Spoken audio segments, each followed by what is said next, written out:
오늘은 비방하지 말라, 비방하지 말라 하는 제목으로 우리 하나님 말씀 함께 나누도록 하겠습니다. 야고보서는 목회 서신이기 때문에 이 신앙생활에 굉장히 디테일한 실제적인 내용들을 다루고 있고, 또 성도가 세상이라는 현실 안에서 어떻게 관계를 맺으면서 살아가야 하는지를 간결하지만 굉장히 조목조목 다루고 있는 서신입니다. 야고보는 예루살렘 교회 일대 감독으로 30년 동안 목회를 했고, 또 예수님의 친동생이기 때문에 어려서부터 바로 옆에서 예수님을 봤었습니다. 또 주님의 공생의 기간에도 그분의 육성을 직접 듣고 다 경험을 했기 때문에 야고보서가 잘 보시면 처음부터 끝까지 굉장히 강한 명령어로 이렇게 쓰여져 있다는 것을 볼 수 있는데, 왜 그런가? 야고보가 주님의 말씀을 대신 지금 전달하고 있기 때문에 이렇게 명령형으로 다 쓰여져 있는 겁니다. 야고보서 전체 중에서 3분의 1이 예수님의 말씀을 직접 인용한 말씀들이기 때문에 이 야고보서의 가치는 다른 어떤 성경보다 더 귀하다, 이렇게 볼 수가 있는 겁니다. 야고보는 굉장히 여러 가지 주제들을 계속 다뤄주고 있는데, 특별히 여러분들이 이제는 아실 만한 야고보가 중요하게 여기는 주제가 말, 이 언어에 관한 것이라 하는 것을 여러분들이 이미 다 아실 겁니다. 오늘로써 벌써 세 번째 말에 관한 내용이 이제 등장을 한 것인데, 그만큼 신앙생활에 있어서 말이 중요하다. 여러분 이것을 기억하셔야 됩니다. 기독교는 관계거든요. 근데 모든 관계는 언어로, 말로 다 우리가 맺게 돼 있습니다.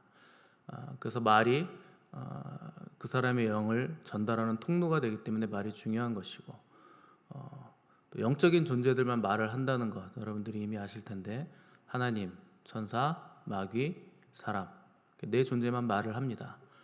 그 말을 통해서 그 사람의 영이 전달되고, 그 사람의 말을 들어보면 그 사람이 어떤 영을 가지고 있는가 하는 것을 우리가 정확하게 알 수가 있게 되는 겁니다. 처음 교회에 나온 초신자들이 이제 넘어야 할 산도 이제 언어의 문제를 이제 장벽을 넘어가야 됩니다. 아직 교회의 언어를 배우지 못했기 때문에 초신자들은 항상 언어 때문에 실수하는 경우가 많고, 그래서 제가 항상 강조하기를 초신자들은 초신자들끼리 놀지 마라 이렇게 말씀드리는 이유는, 아직 세상적인 언어를 쓰는 사람들이 모여서 말을 하면 세상의 말을 하기 때문에 끼리끼리 놀지 마라 말씀드리는 겁니다. 초신자라는 것은 이제 태어났다는 뜻이잖아요. 그러니까 아직 말을 배우지 못한 겁니다. 그래서 교회의 언어, 또 하나님의 말, 단어들을 처음엔 배워야 되고, 실수로 세상 언어를 쓰다가 넘어지는 일이, 또 다른 사람들을 시험 들게 하고 자기도 시험 받는 일을 하지 말아야 됩니다. 또 큰맘 먹고 교회 오랜만에 나왔는데 말 한마디에 쓰러져서 상처받고 다시 교회 나오지 않게 되는 일들이 많은데, 그것도 언어에 관한 문제들입니다. 그러니까 말을 잘못해서 우리가 서로 상처를 준다 하는 겁니다. 그래서 야고보서를 보시면 뭐 구제를 많이 하라, 업적을 쌓아라, 능력이 있어야 된다, 이런 말보다는 입 조심해라, 말 조심해라 하는 말들이 훨씬 많은 겁니다. 네, 이런 말씀을 읽으면 여러분들은 또 숨이 턱턱 막히죠. 그래, 내가 아예 입을 닫으리라, 말을 하지 않으리라. 근데 여러분 성경 잠언에 보시면 때에 맞는 말이 얼마나 아름다운가, 이런 말도 있거든요. 이 말씀을 여러분들이 한쪽으로만 순종하시려고 하면 말씀을 지키지 못하게 되는 겁니다. 또 말에 실수가 많다고 해서 아예 입을 닫아버리는 것은 좋은 생각이 아니고, 상대의 마음을 알아서 때에 맞는 말을 하는 것, 그것이 아름다운 일이기 때문에 주님께 기도를 하시고 훈련을 받으셔야 됩니다. 오늘 우리가 읽은 본문의 주제는 말에 관한 것 중에서 특별히 비방을 다루고 있습니다. 험담이라는 뜻도 있고, 비방은 또 중상과 모략, 또 비방, 이렇게 다 같은 뜻을 가지고 있는데, 목적이 뭔가 상대를 넘어뜨리고 괴롭게 하기 위해서 험담하고 모략하는 것, 이것이 비방의 정확한 뜻입니다. 그러니까 기본적인 비방의 목적은 상대를 낮추는 것, 높은 자리에서 끌어내리는 것, 나는 그를 밟고 올라가려는 것이 비방의 목적입니다. 예전에 어떤 의사가 말했는데, 암 환자들의 대부분이 충격적인 소리나 비방의 화살을 맞은 적이 있다, 이렇게 얘기한 적이 있습니다. 그러니까 칼로만 사람을 죽일 수 있는 게 아니고 말 한마디로도 얼마든지 사람을 죽일 수 있다 하는 뜻입니다. 오늘 본문을 통해서 우리가 비방에 관한 야고보의 교훈을 크게 세 가지로 정리할 수가 있겠습니다. 11절 보시면 형제들아 서로 비방하지 말라 이렇게 시작했는데 첫 번째 교훈 서로 비방하지 말라. 이것이 첫 번째 교훈입니다. 개역 개정에서는 지금 서로 비방하지 말라 이렇게 썼는데 옛날 개역 성경에서는 피차에 비방하지 말라 이렇게 번역을 했는데 더 좋은 번역입니다. 피차에라는 말은 우리가 그리스도 안에서 한 가족이다, 한 형제요 자매다, 왜 너희들이 서로 비방하느냐 이 뜻을 담고 있는 겁니다. 11절 한 절 안에서만 상반절 안에서만 형제라는 단어가 3번이나 나오죠. 무슨 뜻인가? 비방하는 건 누워서 침 뱉게 하는 거다. 네가 너를 비방하는 거다 이런 뜻입니다. 여러분 교회 안에서 누군가 잘못 비판하고 비난하면 내가 나를 비난하고 정죄하는 셈인데 여러분들이 이걸 머리로는 다 아는데 실제가 되지 않기 때문에 자꾸 판단하고 비난하고 또 함부로 정죄의 손가락을 내미는 겁니다. 이 지체의식이라는 게 제대로 실제가 되지 않고 우리 안에서 자리 잡지 않으면 당연히 어떤 실수를 봤을 때는 지적하고 싶고 정죄의 손가락을 내밀고 싶어지는 것입니다. 근데 여러분 비난이나 정죄나 비판을 해보시면 신나요. 재밌습니다. 실제로 해보시면 내가 누군가를 비판하면 내가 우위에 서 있다는 느낌을 받게 돼 있거든요. 당연히 상대의 무식을 지적하면 내가 똑똑해지는 것 같고 부도덕을 지적하면 내가 도덕적이 되는 것 같고 죄를 지적하면 내가 거룩한 것 같고 상대의 불경건 지적하면 내가 경건한 것 같고 그런 겁니다. 그러니까 비방이 신나고 즐거우니까 어떤 그 즐거움을 주니까 우리나라 사람들은 모이면 뒷담화하고 그러는 건데 끝나면 집에 가면 마음이 찜찜하시죠. 할 때는 즐거웠는데 그죠? 특별히 그리스도인들이 한 공동체 안에서 한 형제 자매를 비방하면 기분이 좋을 수가 없습니다. 왜냐하면 내가 나를 비방했기 때문에 내가 내 몸의 어떤 지체 한 부분을 저 쓸모없는 것 이런 식으로 비방했기 때문에 내가 누워서 침을 뱉기 때문에 기분이 좋을 수가 없는 겁니다. 당연하죠. 변태가 아닌 이상 자기 몸 스스로 망가뜨리는데 그걸 누가 좋아하겠습니까? 그래서 우리는 피차에 비방해서는 안 된다. 한 형제 자매다 하는 것입니다. 비방에 관한 야고보의 두 번째 교훈은 비방하고 판단하는 자는 율법을 비방하고 율법을 판단하는 것이기 때문에 비방하고 판단해서는 안 된다 하는 겁니다. 율법의 기본 정신은 사랑이죠. 율법은 정죄하고 판단하는 것이 아니고 그 기초에 있는 것은 사랑입니다. 눈에는 눈이고 이에는 이 동해보복법이라고 하는데 그 법을 주신 이유는 자기가 받은 것 이상으로 다른 사람을 해코지하지 마라, 더 받아내려고 하지 말라는 뜻입니다. 인간이 악하기 때문에 내가 받은 것 이상으로 누군가에게 더 주려고 하는 마음이 있거든요. 그게 인간의 죄성입니다. 그래서 하나님의 율법을 주실 때는 네가 받은 것 이상으로는 절대 하지 마라, 안갚음하려고 하지 말아라, 그리고 네가 손해를 끼쳤으면 반드시 그 손해에 상응하는 보상을 반드시 갚아야 된다, 이런 개념을 주신 것이지 반드시 원수를 갚아야 된다 하는 뜻으로 주신 게 아닙니다. 그러니까 율법은 핵심이 뭐냐? 하나님 사랑, 이웃 사랑입니다. 그러니까 이 두 개는 하나의 계명이라 같은 것이라 우리 주님이 이렇게 말씀을 하셨습니다. 같은 것이라는 뜻이 무슨 뜻인가? 첫째는 마음을 다하고 힘을 다하고 뜻을 다하고 목숨을 다하여 하나님을 사랑하는 것이고, 둘째도 이와 같으니 내 이웃을 내 몸과 같이 사랑하는 것이 율법과 선지자의 강령이다, 가장 큰 계명이다, 이렇게 말씀하셨는데 무슨 뜻이냐? 보이는 형제를 사랑하면 하나님 사랑하는 거다. 그러니까 하나님은 보이지 않으시잖아요. 어떤 사람이 하나님 뜨겁게 사랑한다고 하고 하나님 음성도 말 잘 듣는다고 하면서 보이는 형제와 관계가 안 좋으면 그 사람의 하나님 사랑은 거짓이다, 이런 뜻입니다. 그러니까 보이는 형제를 사랑하면 하나님 사랑하는 것이고, 보이는 형제를 사랑하지 않으면 하나님 사랑하지 않는 것이다. 그러니까 정확한 기준점이 되는 것입니다. 근데 보이는 형제를 비방하고 판단한다 하면 하나님을 비방하고 판단하는 것이다, 이런 얘기를 하는 것이고, 형제를 비방하면 하나님을 비방하는 결과가 되기 때문에 감히 너희가 형제 자매를 비방해서는 안 된다, 판단해서는 안 된다, 이것이 야고보의 두 번째 교훈입니다. 앞장 4장 5절에서 야고보는 우리를 향한 하나님의 사랑을 우리 안에 계신 성령님이 우리를 시기하기까지 사모하는 사랑이라 이렇게 표현을 했습니다. 그러면서 그분의 말씀을 헛되게 여기는 자는 간음하는 자요 하나님의 원수라 이렇게 얘기를 했습니다. 그러니까 하나님이 우리를 얼마나 사랑하시는지 생각한다면 내 이웃, 내 형제 자매들은 또 그분이 얼마나 사랑하시겠는가 이것을 생각하라는 것이죠. 주님께서 나를 위해서 십자가에서 죽으신 것처럼 저 사람을 위해서도 십자가에서 죽으셨다. 그도 생명 다해 사랑하셨다 하는 것을 생각할 줄 알아야 된다는 겁니다. 새신자가 오면 가장 힘든 부분은 아는 사람들이 없을 경우에 가장 힘든 건 기존 신자들의 텃세죠. 본인들은 텃세 부린 적이 없다고 하시겠지만 오래 다니신 분들은 당연히 그 교제관이 여기저기 딱 형성이 돼 있기 때문에 새로운 사람들은 당연히 텃세를 느낄 수밖에 없는데 진입 장벽을 느끼는 겁니다.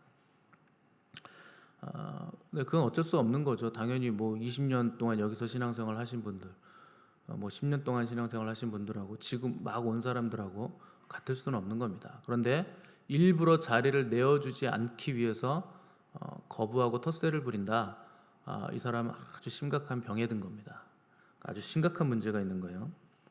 여러분 생각을 해보십시오. 한 영혼이 교회에 나온다는 것 굉장히 놀라운 일이고 아주 위대한 사건입니다. 우리 교회는 또 아무나 못 오잖아요. 우리는 전도도 안 하는데 이제 사람들이 하나님이 보내신 분들이 찾아오시는 건데 마지막 때 쓰실 남은 자들이 오는 거거든요. 아무나 올 수 없는 교회입니다. 그런데 하나님이 선택하신 남은 자들이 오는데 그 한 영혼이 온다는 것 대단한 겁니다. 그리고 여러분 한 사람을 우리가 받아들인다는 건 정말 우주를 받아들이는 것과 똑같은 겁니다. 그 사람 안에 우주보다 더 큰 것이 들어있거든요. 그래서 주님은 한 영혼을 천하보다 귀하다. 온 천하를 그 사람 안에 다 때려 부어도 그 사람보다 귀하지 않다. 그 사람 채우지 못한다 하는 것입니다. 얼마나 놀라운 일입니까? 그런데 자리를 내어주지 않는다. 아주 심각한 병에 걸린 것이고 하나님도 알지 못하고 성경도 전혀 알지 못하기 때문에 그런 일을 하는 겁니다. 시편 133편 1절 보시면 형제가 연합하여 동거함이 어찌 그리 선하고 아름다운가 이렇게 기록을 했습니다. 여러분 선하고 아름다운 일은 형제가 연합하여 동거하는 겁니다.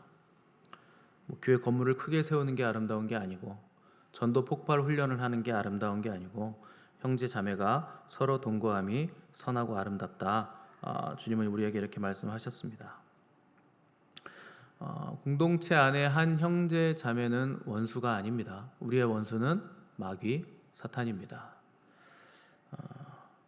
혹시 원수라 하더라도 원수가 있으면 안 되지만 원수가 있다 하더라도 원수 갚는 일은 절대 우리에게 있는 일이 아닙니다. 하나님께 속한 일입니다. 선과 악을 판단하시는 분은 오직 우리 하나님이시죠. 그래서 우리에게 주어진 명령은 너의 원수가 목마르거든 마시우게 해라. 그가 줄이거든 먹을 것을 줘라. 이것이 우리에게 내려진 명령입니다. 그래서 우리가 함부로 비방하거나 판단하거나 우리가 손에 피를 붙이면 우리가 행한 그 판단과 비방과 정죄와 피로 우리 또한 동일하게 똑같은 판단을 받게 될 것이다 하는 것이 성경의 증언입니다. 자, 세 번째 비방에 관한 야고보의 교훈은 비방하는 자는 자기가 하나님 자리에 앉는 것이기 때문에 비방하지 말라 하는 것입니다. 비방도 마찬가지고 판단도 마찬가지고 선악을 내가 판단하는 것 그것도 하나님 자리에 앉는 것입니다. 심각한 죄입니다. 12절 마지막에 보시면 너는 누구이기에 이웃을 판단하느냐 이렇게 질문을 했습니다. 짧게 말하면 너 뭔데? 너 누군데? 왜 네가 판단해? 이런 얘기를 하는 겁니다. 야고보가. 넌 뭐야? 이 얘기죠. 여러분 우리는 누굴까요? 죄인 중에 괴수죠. 영적인 문둥병자죠. 은혜로 구원을 받은 자요 하나님의 말씀에 순종해야 될 하나님의 백성들입니다. 내가 누구였는지 어느 자리에서 어떤 자리로 옮겨졌는지 우리가 어떤 은혜를 받았는지를 자꾸 망각하기 때문에 우리가 함부로 다른 사람 판단하고 상처 주고 비방하고 그 사람을 망치고 또 그로 인해 하나님의 일을 우리가 방해하고 하나님의 사역에 손해를 끼치고 있다 하는 겁니다. 근데 놀랍게도 이런 일은 누가 할까요? 마귀가 하는 겁니다. 우리가 형제를 판단한다, 형제를 비방한다, 형제를 원수로 여긴다, 그를 조롱한다, 놀린다, 뒷담화한다, 이런 모든 것들은요 다 마귀가 신이 나서 춤을 출 일입니다. 마귀는 그럴 거야. 잘 논다. 자기들끼리 잘도 싸우고 판단하고 비방한다. 조금만 내가 이간질해주면 쟤네들은 금방 저렇게 쉽게 넘어오니 야 이거 얼마나 신나는 일이냐 이러면서 자기들끼리 아마 파티를 하고 있을 겁니다. 여러분 결국 공동체 안에서 누가 비방하고 판단할까요? 마귀의 시험과 올무에 걸린 사람, 그 사람이 비방하고 판단을 하는 겁니다. 성경에서 비방은 결코 가벼운 죄가 아닙니다. 레위기 19장 16절에 보시면 너는 내 백성 중으로 돌아다니며 사람을 논단하지 말며 내 이웃을 대적하여 죽을 지경에 이르게 하지 말라. 한 사람을 미워하는 감정을 노골적으로 드러내는 게 얼마나 그 사람에게 괴로움을 주는 일인지 여러분 잘 아시죠? 내가 그 사람 괴롭히고 싶으면 일부러 그 사람 싫어하는 티를 내보세요. 죽을 지경입니다. 그 사람은. 학교에서 가장 심각한 문제는 왕따죠. 저는 저희 학교 다닐 땐 왕따라는 개념 자체가 없었어요. 그거 생긴 지 얼마 안 된 건데 저는 지금도 그게 잘 믿겨지질 않습니다. 가장 순수해야 되고 가장 천진난만하게 서로를 용납해 줄 수 있고 사랑해 줄 수 있는 아이들이, 학생들이 학교에서 누군가 하나를 집단적으로 왕따를 한다? 저는 아직도 이해가 안 돼요. 그런 일들이 학교에서 일어난다는 게. 근데 그게 심각한 문제이기 때문에 계속 문제가 대두가 되는 것이겠죠. 내 이웃을 대적하여 죽을 지경에 이르게 하지 말라. 이거 굉장히 심각한 계명이고 심각한 죄입니다. 비방이 사람을 죽인다. 한 사람 미워하는 게 그 사람을 죽인다. 이런 뜻입니다. 시편 50편 20절에서 다툼과 시기와 분냄과 당짓는 것과 중상함과 수근수근하는 것과 거만함과 어지러운 것이 있을까 두려워하라. 여러분 이게 두려워할 일입니다. 수근수근대는 거, 속닥속닥하는 거, 비방하는 거, 뒷담화하는 거, 중상모략하는 거 두려워하셔야 됩니다. 내 안에 그런 것들이 있다면 여러분 빨리 하나님 앞에 납작 엎드려서 회개하셔야 됩니다. 민수기 12장에 보시면 모세가 구스 여자를 취하였더니 그 구스 여자를 취하였으므로 미리암과 아론이 모세를 비방했다. 이렇게 써 있습니다. 자, 구스 여자란 이제 피부가 검은색 여자, 아프리카계 여자를 말하죠. 그러니까 이집트 여인이었을 가능성이 높겠죠. 이집트가 북아프리카니까 이집트 여인이었을 가능성이 많은데 이 여인은 모세의 아내 십보라, 그러니까 미디안 여인을 말한다는 견해가 첫 번째 견해가 있고, 두 번째 십보라가 죽은 후에 유대인과 이방인들의 화합을 위해서 모세가 피부가 검은 여인을 아내로 맞이했다 하는 견해도 있습니다. 어찌됐든 결혼하는데 문제가 없었다, 아무런 문제는 없는 결혼이었다 하는 것을 우리가 알 수 있는데, 이스라엘의 영도자 모세는 하나님의 뜻과 나름의 계획 안에서 이 결혼을 한 것입니다. 그런데 미리암이 주동적으로 모세의 리더십을 끌어내리기 위해서, 그 리더십의 흠집을 내기 위해서 자기들도 선지자로 택함을 받아 하나님의 음성을 듣고 있는데 모세 쟤는 너무한 거 아니냐, 동생이잖아요 모세가, 쟤 너무 나대는 거 아니냐, 지만 무슨 이스라엘의 영도자인 것처럼, 자기만 하나님의 음성 듣는 것처럼 너무 나대는 것 아니냐, 이렇게 비방을 하기 위해서 이 구스 여인과의 결혼을 흠집을 낸 겁니다. 그것을 빌미 삼아서. 자, 이때 모세는요, 여기서 그 구절이 나오죠. 이 사람 모세는 지면에서 가장 온유한 사람이었더라. 모세는 반응을 하지 않고 하나님 앞에 엎드립니다. 그때 여호와께서 모세와 아론과 미리암 세 명을 회막으로 나오라고 하시고 강림하셔서 판결을 내리셨는데, 너희 중에 선지자가 있으면 나 여호와가 환상으로 나를 그에게 알리기도 하고 꿈으로 그와 말하기도 하거니와 내 종 모세와는 그렇지 아니하니 그는 내 온 집에 충성함이라. 그와는 내가 대면하여 명백히 말하고 또 은밀히 말로 하지 아니하며 그는 또 여호와의 형상을 보거늘 너희가 어찌하여 내 종 모세 비방하기를 두려워하지 아니하느냐. 자, 결국 리더십에 토를 달지 마라 이 얘기를 하신 겁니다. 모세는 너희들과 동급이 아니다. 여러분, 나중에 성막을 지었을 때 아론은 대제사장이기 때문에 지성소에 들어갈 수 있었지만 1년에 하루밖에 못 들어갑니다. 근데 모세는요 수시로 들락날락해요. 그 특별제사장입니다. 대제사장 위에 있는 특별제사장이 모세입니다. 그러니까 결국 미리암은 문둥병에 걸려서 살의 절반이 썩어 들어갑니다. 온 몸의 살의 절반이 다 썩어버려요. 그래서 야고보가 묻는 겁니다. 도대체 넌 뭔데 리더십에 딴지를 거느냐. 그러니까 미리암이 정확히 보여주죠. 문둥병자입니다.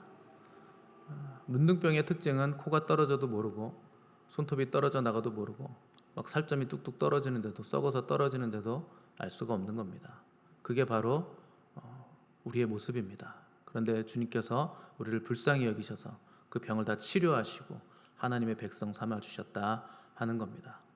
근데 하나님의 백성 되고 났더니 자기 분수를 모르고 마치 자기가 원래부터 의로웠던 것처럼 우리가 사람을 비방하고 판단한다 하는 것이 오늘 야고보의 교훈입니다.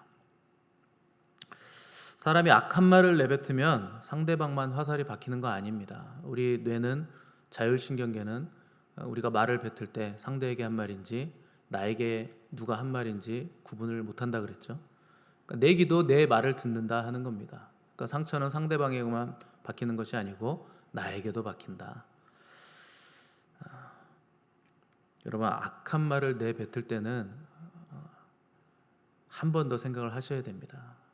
내가 이렇게 쉽게 말할 수 있는 단어인가? 내가 하나님 앞에서 정말 이런 말을 해도 되는 것인가? 악인의 특징은 악한 말을 하는 겁니다. 의인의 특징은 의로운 말을 하는 겁니다. 우리가 형제자매를 비방할 때 마귀에 올며 걸려서 악한 말 하고 있음을 깨달으셔야 되고, 공동체 안에서 피차에 비방하면 내가 나를 비방하는 것이다 하는 것을 깨달으셔야 됩니다. 우리의 입술은 마귀의 통로가 아니라 하나님의 통로가 돼야 되고, 또 세상적인 마인드로 말하는 것이 아니라 성경적인 가치관으로 우리의 언어는 바뀌어야 됩니다. 그래야 하나님의 나라와 그분의 의를 이룰 수 있는 통로가 되는 것입니다. 교회가 왜 이 땅에 존재하는가? 하나님의 나라와 그분의 통치가 어떻게 이루어지는가를 세상 사람들에게 가시적으로 보여주는 유일한 공동체이기 때문에 교회는 세상에 존재하고 있는 것입니다. 여러분, 이것을 보여주시기 바랍니다. 하나님의 나라는 어떤 것인가? 그분의 통치를 받는 백성들은 어떻게 삶을 살고 있는가를 세상 사람들에게 가시적으로 보여주시기 바랍니다. 성경적인 생각과 가치관으로 덕스러운 말을 하시기를 바라고, 또 하나님이 통치하시는 공동체의 영광을 이 땅에 드러내시는 저와 여러분들, 또 우리 미션처치 모든 성도님들이 되시기를 간절히 바랍니다. 함께 기도하겠습니다.